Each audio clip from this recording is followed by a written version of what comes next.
자, 여러분 안녕하십니까. 암호화폐 소식을 전달해드리는 크립토 토마토 인사를 또 드리고 있습니다.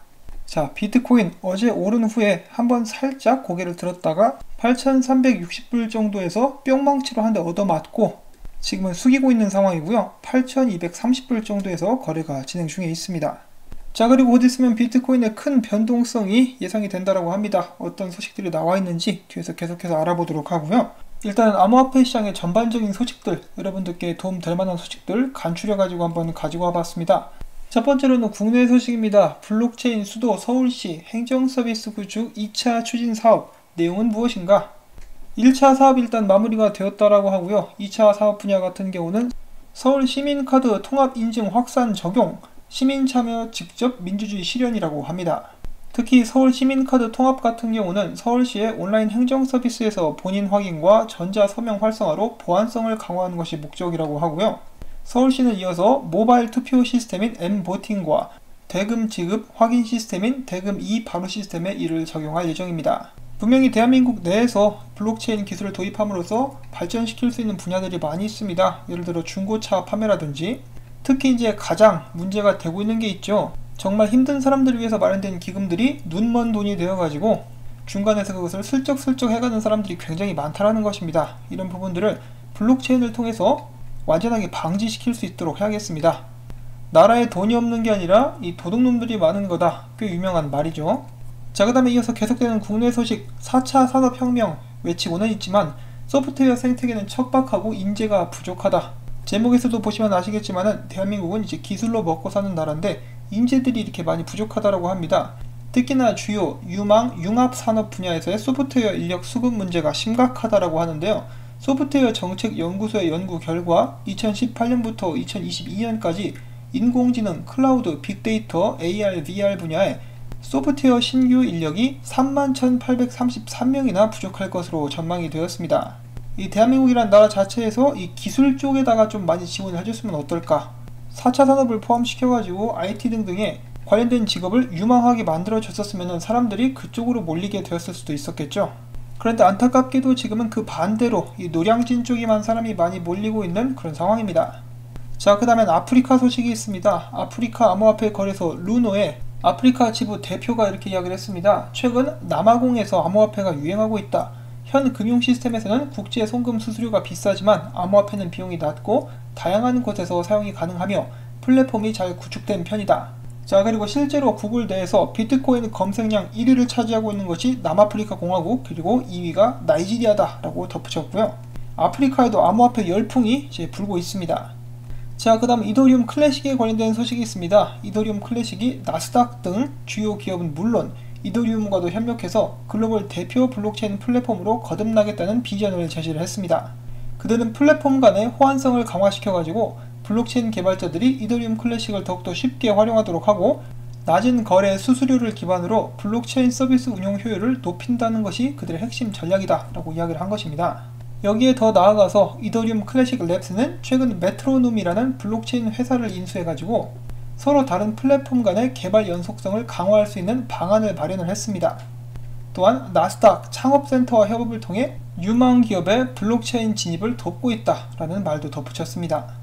뉴스원에 따르면 지난 초부터 3,100여 종에 달하는 디앱이 출시됐지만 이 중 30%가 개발을 중도 포기했거나 업데이트 없이 방치된 상황으로 나타났습니다. 개수로 치자면 960종 정도가 된다고 하는데요. 당연히 이들이 발행한 암호화폐 상당수도 휴지 조각이 될 공산이 커졌다라는 안타까운 소식입니다. 여기에 투자를 했었던 사람들은 이제 돈을 좀 잃었겠죠. 이에 대해서 블록체인 투자업계 한 관계자는 카카오 등 주요 대기업 내에서 발행되는 디앱이 흥행해야 대중적 인지도와 더불어서 정부의 규제를 완화시키는 계기가 될 수 있지만 미국 정부의 페이스북 규제가 시장에 악영향을 미치고 있다며 기존 디앱들의 생존 가능성은 더욱 낮아질 것이라고 우려를 했습니다. 그럼에도 튼튼한 프로젝트들은 살아남게 될 것이라고 저는 생각을 하고 있고요. 여러분들께서는 투자를 하실 때 정말 신중하게 하셔야 될 것 같습니다. 예를 들어서 지금 이 텔레그램 토큰만 해도 어느 정도 인지도가 있었음에도 불구하고 제동이 걸렸죠. 이 관련된 규제 투명성 하루빨리 나와줄 수 있기를 바라봅니다.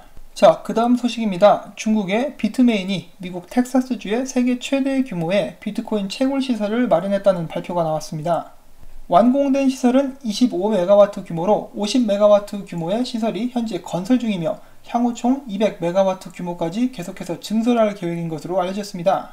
비트메인은 지역 당국, 기업 등과 비트코인 채굴 시설 건설을 통해서 경제를 지원하는 것 외에도 지역 학교 등을 대상으로 블록체인 기술과 채굴 데이터 센터 운영 관련 교육 프로그램도 제공할 예정이라고 합니다. 자, 미중 무역 전쟁이 한창인데 보통 이렇게 미국 기업들이 중국에 회사를 차리거나 공장을 차리는데 이번에는 비트메인이 아이러니하게도 미국으로 건너왔죠. 자, 그 이유가 뭘까? 그 이유에 대해서 비트메인의 담당자가 이렇게 이야기를 했습니다. 이는 비트메인이 추진하고 있는 글로벌 확장 계획의 일환으로서 이 같은 중요한 시설을 가동해서 기쁘다. 텍사스의 안정적이고 효율적인 에너지 자원은 암호화폐 채굴 산업 성장에 있어서 근본적인 역할을 하게 될 것이다 라고 밝혔습니다. 그래서 안정적이고 효율적인 에너지 자원이라고 이야기를 하긴 했는데 이 전기세 자체는 싼 나라가 더 많이 있습니다. 뭔가 다른 이유가 있는 것은 아닌가라는 그런 생각을 하게 되네요. 자, 그 다음에 계속해서 비트코인 캐시에 관련된 분석이 나와가지고 한번 또 가지고 와봤습니다. 비트코인 캐시가 급등했지만 약세장 마감까지 갈 길은 멀다. 그래서 첫 번째로 비트코인 캐시는 200일 이동평균인 242달러 돌파를 먼저 해줘야 될 것이라고 이야기를 해주고 있고요. 그 후로는 290 그리고 최종적으로는 325달러를 돌파할 수 있어야 비트코인 캐시의 중기 약세장 마감을 확인할 수 있을 것이라고 분석가들은 이야기를 했다라고 합니다. 참고가 되셨기를 바라고요. 일단 이렇게 되려면 비트코인이 상승하거나 최소한 횡보는 또 해줘야겠죠. 자, 그 다음엔 바이낸스 관련된 소식이 있습니다. 바이낸스의 짜오짱펑이 모스크바에서 약 2주 안에 러시아 루블화 거래를 상장할 예정이다 라고 밝혔습니다. 계속해서 전세계 전역으로 발걸음을 넓혀나가고 있는 바이낸스에 관련된 소식이었고요. 짜오짱펑은 최근에 리브라에 대해서도 한마디 했습니다. 페이스북 암호화폐 프로젝트 리브라의 바스켓 통화 방안은 여러가지 이유로 실현이 되지 않을 것이다. 이 리브라 프로젝트를 실현하고 싶으면은 내가 정해준 이 3가지 방안을 한번 고려해봤으면 좋겠다. 첫 번째로 규제 당국과 이용자들을 안정시키기 위해서 페이스북은 상위 10개의 암호화폐를 기반으로 발행한 뒤, 그러니까 리브라 자체를 기존의 암호화폐 프로젝트들과 연동을 시켜라 이런 식으로 이야기를 하고 있는 것 같죠. 자, 아무튼 그 뒤에야 이제 기존 리브라의 방향대로 발행을 한다라고 이야기를 했고, 두 번째는 미국 등 반대 국가 외 지역에서 시작한다. 자, 반대 국가 외 지역, 아프리카 정도가 될 수가 있겠죠. 그 외에는 전부 다 이렇게 반대를 하고 있는 듯한 모습이 보여지고 있는데요. 짜오짱펑이 제시한 세 번째 제안 같은 경우는 별 의미가 없습니다. 모든 규제를 무시하고 밀고 나간다. 그랬다가는 바로 쇠고랑차겠죠. 자, 이 리브라에 대해서 러시아도 한마디 합니다. 러시아 크렘린궁 대변인 이야기를 한 것인데요. 만약 리브라와 그램이 규제 당국의 제어를 벗어난다면 페이스북과 텔레그램을 모두 차단시킬 예정이며 미국 규제 당국에도 같은 방안을 제안할 것이다 라고 밝혔습니다. 까딱하다가는 러시아 국민들은 페이스북과 텔레그램을 사용하지 못하게 될 수도 있겠죠. 그리고 이런 부분들은 결정적으로 미국에 달려있다고 하는데, 미국을 딱 보시면은 이 리브라를 발행하도록 내버려둘 생각이 전혀 없습니다. 특히 재무장관 강경한 거 보면은 어림도 없어요. 갑자기 트럼프 대통령이 마음을 바꾼다면 모르겠지만은 그 전까지는 좀 힘들지 않을까. 자, 이렇게 리브라와 텔레그램에 관련된 안 좋은 소식들이 나오고 있는데요. 체인 파트너스의 분석에 의하면 텔레그램과 페이스북의 악재는 비트코인의 호재다. 그 이유는 다음과 같습니다. 글로벌 기업들은 결코 정치적인 이해관계와 규제 영향으로부터 자유롭지 않기 때문에 디지털 화폐 출시에 어려움을 겪을 수밖에 없다. 이러한 상황이 비트코인에게는 호재가 될 수 있다. 왜냐? 비트코인은 법적 책임을 물을 주체가 없고 분산화된 글로벌 네트워크이며 정치적, 상업적 중립성을 가지고 있기 때문이다. 그리고 또한 비트코인의 해시율은 계속해서 상승하고 있으면서 보안성이 공고해지고 있다고 강조를 했습니다. 또한 팀 드레이퍼 역시 똑같은 이야기를 했다라고 하는데요. 리브라에 대한 엄격한 규제가 비트코인의 호재로 작용하고 있다. 대기업이 디지털 자산을 지속적으로 도입할수록 사람들은 비트코인의 장점을 더 인식하게 될 것이고, 미국 규제 기관들은 블록체인에 대해서 주목해야 하며 기술이 발전할 수 있도록 지원해야 된다라는 말도 덧붙였습니다. 자, 한편 텔레그램 같은 경우는 청문회가 내년 2월로 연기됐다는 소식도 나오게 되었습니다. 자, 이 텔레그램에 투자를 했었던 대량의 투자자들, 지금쯤이면 엄청 식은땀 뻘뻘 흘리면서 이제 피똥도 싸고 있을지도 모르겠죠. 자, 과연 이 소셜미디어 코인들은 언제쯤 이렇게 날개를 펼 수 있을 것인지, 아니면 영영 안 될지 모르겠습니다. 자, 그 다음 소식입니다. 트럼프 전 경제 고문이 달러 패깅 스테이블 코인 프렉스를 출시했다는 소식인데요. 그의 이름은 스티븐 무어입니다. 그는 프렉스의 공동 설립자 겸 최고 경제 책임자를 맡을 것이고, 프렉스 같은 경우는 미국 달러의 1대1로 지지가 되지 않으면서 준비금은 프렉스가 1달러에 패깅될 수 있는 이자를 발생시키기 위해 대출될 것이라고 전달을 했습니다. 기존 스테이블 코인과는 좀 다른 모습을 보여주고 있죠. 자, 그런데 이제 미국 정부에서 고위직을 맡았던 사람이 스테이블 코인을 만들었다? 이거 굉장히 또 주목할 만한 소식이 아닌가라고 한번 생각을 해볼 수가 있겠죠. 자, 그 다음 소식, 비트파이넥스의 모회사인 아이파이넥스가 암호화폐 자산 운용사 글로벌 트레이브 솔루션에 수탁한 8억 8천만 달러의 자금을 회수하기 위해서 지난 18일 미국 남부 캘리포니아 중앙법원에 증거 개시를 신청한 것으로 나타났습니다. 부디 안정적으로 이 자금을 다시 회수할 수 있기를 바라봅니다. 정말 비트파이넥스 관련해가지고는 아무 일도 일어나지 않고 무조건 조용조용 조심히 잘 넘어가는 것이 장땡입니다. 아니면 비트코인을 포함해가지고 모든 암호화폐들 쌍코피 터지는 수가 있습니다. 진짜 위험할 수가 있어요. 특히나 지금 소송에 걸려있는데 제발 아무 탈 없이 무사히 지나갈 수 있기를 바라봅니다. 자, 그 다음에 오랜만에 타일러 윙클보스 비트코인 부자 쌍둥이의 트윗을 한번 들어보도록 하겠는데요. 그는 이렇게 이야기를 하고 있습니다. 미 연준은 2008년 금융위기 이후 현재까지 2조 달러를 찍어냈다. 이는 대차 대조표를 3배로 확대시켰다. 이는 당신이 비트코인을 보유해야 하는 2조까지의 이유다라고 이야기를 했고요. 실제로 뉴욕 연방준비은행은 지난 16일 75억 100만 달러 규모의 단기물 채권을 매입했다라고 발표를 하며 대차 대조표 확대 재개에 나섰습니다. 연준의 채권 매입은 레포 거래를 통한 유동성 공급과 함께 자금 시장의 리스크를 가라앉히기 위함이지만 월가의 투자은행 업계와 딜러들이 보유 중인 국채 매도를 꺼리고 있어서 연준의 유동성 공급 계획에 차질이 생길 수 있다는 우려가 번지고 있습니다. 이거 굉장히 지금 중요하고 안 좋은 징조라고 많은 사람들이 이야기를 하고 있죠. 자, 과연 도널드 트럼프 대통령은 자신의 다음 대선 전까지 이 경제를 잘 지킬 수 있을 것인가, 그것도 굉장히 주목되는 바입니다.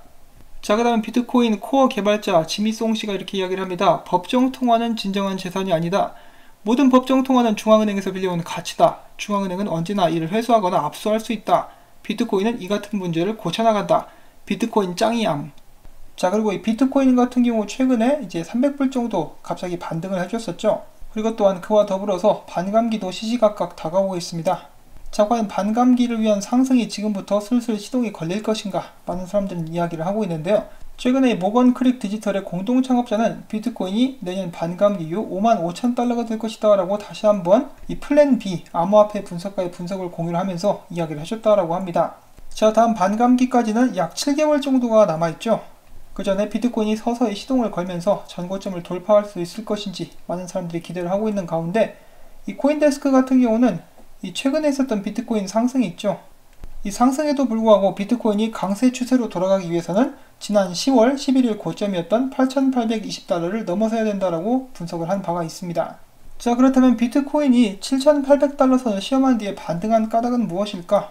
몰라서 묻나? 그거 세력들이 올리고 싶어서 올린 거잖아 라고 이렇게 생각을 할 수는 있겠지만은, 일단 그 이유를 찾아보자면 다음과 같다라고 합니다. 기술적 조정, 그리고 브렉시트를 둘러싼 불확실성 때문. 조금 더 자세히 보자면은 뉴스 BTC는 이렇게 이야기를 했습니다. 비트코인이 지난주 후반 7,800달러 지지선을 시험한 뒤에 9월 25일 이후 계속된 횡보 채널의 하단 추세선을 시험한 뒤 나타난 기술적 조정의 일환으로서 비트코인이 반등을 한 것이고, 이번 반등을 계기로 지금 현재 8,700달러 부근에 자리 잡은 채널의 상단 추세선을 시험할 가능성이 열렸다라고 평가를 한 것인데요. 또한 이뿐만 아니라 브렉시트 협상을 둘러싼 불확실성 때문에 비트코인 가격에 영향을 미쳤다. 이 브렉시트 협상안이 영국 의회에서 거부될 가능성 때문에 외환 트레이더들은 파운드화 매도 신호를 보낸 뒤에 동시에 비트코인 가격이 상승했다라고 이야기를 하고 있습니다. 자, 그런데 한 가지 또 유의할 점은 이번 비트코인 반등 같은 경우는요, 강세 역전 패턴으로 알려져 있는 역 헤드앤숄더 패턴과 함께 거래량 증가가 뒷받침되었기 때문에 한 단계 더 상승이 기대가 된다라고 코인데스크에서는 이야기를 해주고 있고요. 그렇지만은 비트코인 UTC 종가가 7,800달러보다 낮아질 경우 비트코인은 7,000달러에서 7,200달러까지 떨어질 수도 있는 것으로 지적을 하고 있습니다. 그래서 지금 상황은 도 아니면 뭐가 될 수가 있다. 올라가거나 8,820까지 올라가거나 7,000까지 떨어지거나, 한마디로 지금 폭풍 전야의 고요함, 그 안에서 껌 씹는 소리가 들리고 있는 그런 상황이라고 볼 수가 있겠는데요. 계속해서 이어서 조시레이저의 분석 보도록 하겠습니다. 지금 보시면 볼린저 밴드가 오그라들고 있죠. 위아래에서 꽉꽉 눌러주고 있습니다. 보통으로 이렇게 볼린저 밴드가 위아래에서 꽉꽉 눌러주면은 큰 방향성을 보이면서 비트코인이 튀어 오르거나 떨어지는 모습을 보여준 적이 있습니다. 여기에도 지금 그런 모습들이 보여주고 있죠. 한 번은 위로 크게 올랐고 한 번은 아래로 크게 떨어졌습니다.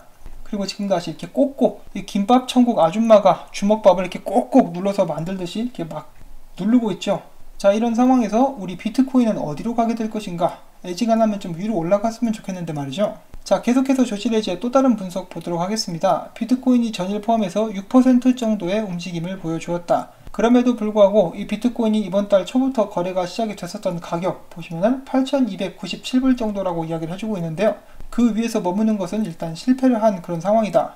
일단은 이 녹색 박스, 이 8,087불이 이제 최상단에 위치를 하고 있는데 이 위에서만 좀 있어줬으면 좋겠다. 그렇지 않으면은 아래로 떨어지게 될 것이다 라고 이야기를 해줍니다. 자, 이 질풍노도의 시기를 겪고 있는 비트코인, 위로 갈 것인가 아래로 갈 것인가, 많은 사람들의 관심이 쏠려있는 가운데 비트코인의 귀추가 주목이 되고 있습니다. 자, 지금 비트코인을 상식적으로 봤을 때는 올라가는 것이 맞다라고 저는 생각을 합니다. 여러가지로 정말 지정학적 리스크가 한데 뭉쳐있죠. 전세계 경제 위기도 그렇고요. 제가 이미 여러 번 이야기를 했기 때문에 굳이 다시 한번 말씀을 드릴 필요는 없을 것 같지만, 그런데 이 세력들 도대체 무슨 생각을 하고 있는지는 모르겠습니다. 언제나 롱 포지션, 숏 포지션 털어먹으려고 생각만 하고 있는 놈들이기 때문에 저희가 조심해서 계속해서 투자를 이어나갈 수 있도록 해야 될 것 같습니다. 여러분들도 각각의 시나리오를 만들으셔가지고 잘 대처하실 수 있기를 바라면서 저는 오늘 영상 또 마무리를 지으려고 합니다. 자, 시청자 여러분들께서 오늘 영상을 봤는데 이 정보를 좀 잘 모아왔네, 도움이 많이 됐어 라고 생각을 하신다면 구독과 좋아요, 그리고 자, 계속해서 이렇게 일할 수 있도록 광고 시청, 처음부터 광고가 마무리될 때까지 이 영상을 재생을 시켜주시는 것만으로도 이 채널은 살아남을 수 있는 힘을 얻을 수가 있습니다. 그런 부분에 대해서 다시 한번 여러분들께 부탁을 전해드리면서 저는 다음에 또 인사를 드리겠습니다. 안녕히 계십시오.